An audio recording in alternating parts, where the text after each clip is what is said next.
तो स्वागत है बच्चों आप सबको हमारे नई यूट्यूब चैनल पे। जैसे कि आप लोगों को पता है मैंने यूट्यूब पे कुछ वीडियो अपलोड कर चुका हूँ। आज कल मैं बोले थे इंग्लिश के बारे में कि आज से इंग्लिश स्टार्ट होगा, तो फाइनली आज स्टार्ट हो चुका है। तो देखेंगे आज इंग्लिश स्टार्ट कर रहे हैं आज से। और आप लोग वीडियो को लाइक कर दीजिए, कमेंट कर दीजिए, ज़्यादा से ज़्यादा शेयर कीजिएगा। तो स्टार्ट करते हैं। आज का जो टॉपिक है वो टॉपिक है आज आर्टिकल से है। आज आर्टिकल्स के बारे में बात करेंगे। जो हम लोग आज पढ़ रहे हैं वो क्या पढ़ रहे हैं? इंग्लिश ग्रामर पढ़ रहे हैं। क्या पढ़ रहे हैं? इंग्लिश ग्रामर पढ़ रहे हैं। तो हम लोग आज इंग्लिश ग्रामर पढ़ रहे हैं। और मैं कुछ बताना भूल गया, ऊपर में जो लिखा हुआ है SSSDS 786 करके मेरा यूट्यूब चैनल है। अगर शान सर एकेडमी दीजिएगा तो मेरा यूट्यूब चैनल आ जाएगा, ठीक ना। आप उस पर जाके कमेंट कर दीजिए, लाइक कर दीजिए और ज़्यादा शेयर कर दीजिए। चलिए आते हैं फालतू की बात करते बंद करके और अपनी पढ़ाई पे फोकस करेंगे। क्या करना है हम समझेंगे। सबसे पहले आर्टिकल्स क्या है। देखिए आर्टिकल्स के बारे में यह बताया गया है। आज आर्टिकल्स के बारे में पूरा नॉलेज देंगे, पूरा जानकारी देंगे शुरू से लेकर। आप लोग लास्ट तक जरूर वीडियो को लगे रहिएगा, देखिएगा जरूर से। देखिए आर्टिकल्स हम लोग बचपन में तो पढ़े होंगे वोवेल्स, लेकिन बचपन की कहानी अब बचपन में रहने दीजिए। आप मॉडर्न युग में आ गए हैं, मॉडर्न युग से पढ़िए इंग्लिश के बारे में। पहले क्या हुआ था, वोवेल्स में ए आई ओ यू को क्या कहते हैं? वोवेल्स कहा जाता था। लेकिन अब ऐसा नहीं है कि ए यू को ही सिर्फ वोवेल्स कहा जाएगा। अगर उसको लेकर चलेंगे, हम उस नियम पे चलेंगे, वोवेल्स के नियम पे, तो बहुत सारा वर्ड गड़बड़ भी हो जाएगा, बहुत सारा वर्ड सही भी होगा। चलिए फाइनली क्या है, तब कहते सर इसका मतलब आप गलत पढ़ा रहे हैं। नहीं भाई, हम गलत पढ़ा नहीं रहे, हम उसको भी साबित करेंगे, इनको भी साबित करेंगे। चलिए जो समय जब आएगा तब उस पर बात करेंगे। सबसे पहले हम बात कर रहे हैं ए एन और द को क्या कहते हैं? आर्टिकल्स कहते हैं। ए एन द को क्या कहते हैं? आर्टिकल्स कहते हैं। तो सबसे पहले समझते हैं ए एन को इंडिफिनिट आर्टिकल कहते हैं। ए एन को इंडिफिनिट आर्टिकल कहते हैं तथा द को डिफिनिट आर्टिकल कहते हैं। देखिए भाई ए एन में क्या है जो इंडिफिनिट है और द में क्या है जो डिफिनिट है।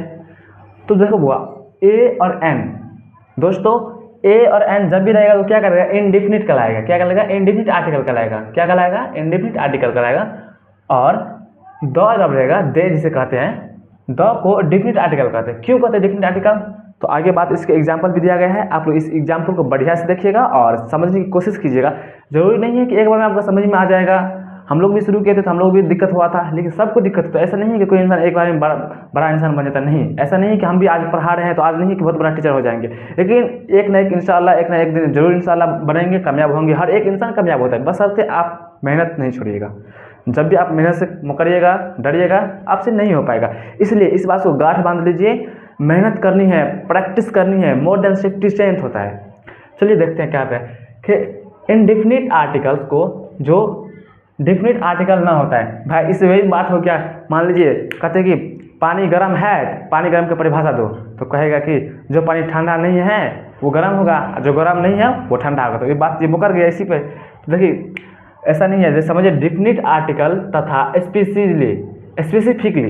स्पेसिफिकली बात करेंगे तो उसे हम डिफिनिट आर्टिकल कहेंगे। डिफिनिट मतलब क्या? जो बात निश्चित करेंगे, अनिश्चित नहीं। अनिश्चित मतलब इनडिफिनिट और डिफिनिट मतलब निश्चित। मैंने कहा कि आज ये काम कर लूँगा मगर काम कर ही लूँगा। आज काम कर ले तो हो गया डिफिनिट। आज मैं काम कर लूँगा, शायद कर लूँगा मतलब होगा भी नहीं होगा। लेकिन डिफिनिट जो बोल दिया है निश्चित, उसको करना पड़ेगा, वो कर चुका है। चलिए आगे बढ़ते हैं। करेंगे इसी में कर रहा है, सुनिए इंग्लिश में लिखा है कि being with vowel word but sound. यहाँ पे वोवेल में क्या आ रहा है? साउंड आ रहा है और कॉन्सोनेंट रहते हैं तब बहुत कन्फ्यूजन होता है। देखिए कन्फ्यूजन की बात कर रहे हैं हम, कन्फ्यूजन को दूर करना है। कन्फ्यूजन कैसे दूर करना है? देखिए क्या करते हैं, कन्फ्यूजन दूर कैसे करेंगे।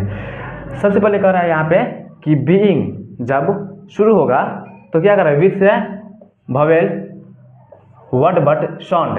यहाँ पे साउंड के बारे में बात कर रहे हैं। साउंड कॉन्सोनेंट रहता है, साउंड जो रहता है कॉन्सोनेंट रहता है, तब वो बहुत कन्फ्यूजन होता है। इसीलिए अब हम हिंदी के स्वर्ण वर्ण, जब हिंदी के स्वर्ण वर्ण रहेंगे तब, और ए एन और जब व्यंजन वर्ण रहे तो ए का यूज करेंगे। देखिए जब ए एन का यूज कब करेंगे? ए एन का यूज करेंगे स्वर्ण रहेगा तब। यहाँ पे स्वर्ण देख रहे हैं ना। आप किसी चीज़ को पढ़ेंगे, हम उनको पढ़ के पहले समझेंगे कि ये ए में आ रहा है कि ए एन में आ रहा है कि द में आ रहा है। तो इसको समझने के लिए हम कुछ ट्रिक लेकर आए हैं, उसको दिखा रहे हैं, समझा रहे हैं आपको। देखिए जब व्यंजन रहेगा तो व्यंजन, अब हम लोग स्वर्ण और व्यंजन के बारे में पढ़ेंगे। भवेल जो है ना, भवेल से हम बहुत सारा कुछ पता नहीं कर सकते कि भवेल है कि इसमें ए लगाएंगे कि नहीं लगाएंगे, लेकिन हिंदी के स्वर हम लोग पढ़ेंगे तो 100% 100% कि 100% क्या होगा, सही होगा। तो हम देखेंगे कि स्वर में जाएंगे अ से लेकर ए तक जितना है वो कहेगा स्वर्ण व्यंजन कहलाएगा। तो स्वर्ण व्यंजन में देखिए आप क्वेश्चन पे देखते हैं यहाँ पे, I have a pet cat. देखिए I have a pet cat, तो मतलब आई हैव ए, हैव के बाद ए क्यों लगा है, ए के बाद जो पेट क्यों है, पेट क्यों है तो समझेंगे। पेट देखिए व्यंजन बोले थे ना हम, अ से लेकर ए तक के बीच में जितना भी आएगा वो स्वर्ण व्यंजन कहलाएगा। अ में आ रहा है, देखिए पेट आ रहा है, प आ रहा है, तो व्यंजन है। व्यंजन किसमें आएगा, ए में आएगा। तो व्यंजन से पहले हम क्या लगाएंगे, ए लगाएंगे, तो इसलिए ये हैव ए पेट कैट हो जाएगा। अब यहाँ पे देंगे सी इज ए डॉक्टर, तो सी इज ए डॉक्टर, तो सी इज ए डॉक्टर, डॉक्टर में ए क्यों लगाए हैं, डॉक्टर क्या है, डॉक्टर व्यंजन है कि स्वर्ण है, समझिए पहले स्वर्ण किसे कहेंगे, तो अ से लेकर ए के बीच में जितना भी आएगा वो स्वर्ण कहलाएगा। तो देखिए अ से लेकर ए में नहीं आ रहा है, ड आ रहा है यहाँ पे, ड क्या है, ड व्यंजन है, तो ड व्यंजन है तो इसमें क्या लगाएंगे, ए लगाएंगे। इसी प्रकार यहाँ पर देखते हैं, an aeroplane is flying in the sky, aeroplane जो है ना आकाश में क्या कर रहा है, वो उड़ रहा है, तैर रहा है, समझिए उड़ रहा है। तो इसमें क्या लगाएंगे, इन के बाद इस क्या लगा, इसके बाद ई क्या लगे, समझते हैं इसके बारे में, समझिए। देखिए एरोप्लेन जो है ना, एरोप्लेन के बाद जो है इस दिया है, इसके बाद इन द स्काई दिया है, तो एन एरोप्लेन क्यों दिया है, एन एरोप्लेन इसलिए दिया है कि एन और से लेकर ए के बीच में आ रहा है, तो इसीलिए एन दिया गया यहाँ पे। ये क्या है, स्वर्ण वर्ण है, स्वर्ण वर्ण है, हमेशा स्वर्ण वर्ण है, व्यंजन वर्ण पे ध्यान दीजिएगा ना, तो आपको एक भी आर्टिकल में गड़बड़ नहीं होगा। इसी प्रकार से हम बढ़ेंगे आगे। तो क्या, he is a India, he is A an Indian, Indian मतलब इंडियन में एन क्यों दिया यहाँ पे, तो समझिए इंडियन, इंडियन क्या ई आ रहा है ना, देखिए ई आ रहा है यहाँ पे, ई आ रहा है ना, आ रहा है, इसलिए इसके लिए एन लगाएंगे, इसलिए इंडियन हो जाएगा। एक क्वेश्चन दे रहे हैं, क्या कर रहे हैं, this is a unique area, ठीक है, यूनिक एरिया।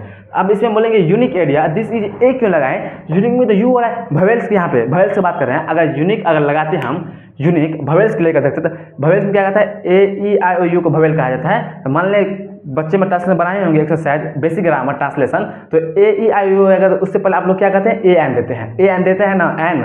तो इसमें अगर ए एन यहाँ पर देंगे तो हम गलत हो जाएगा।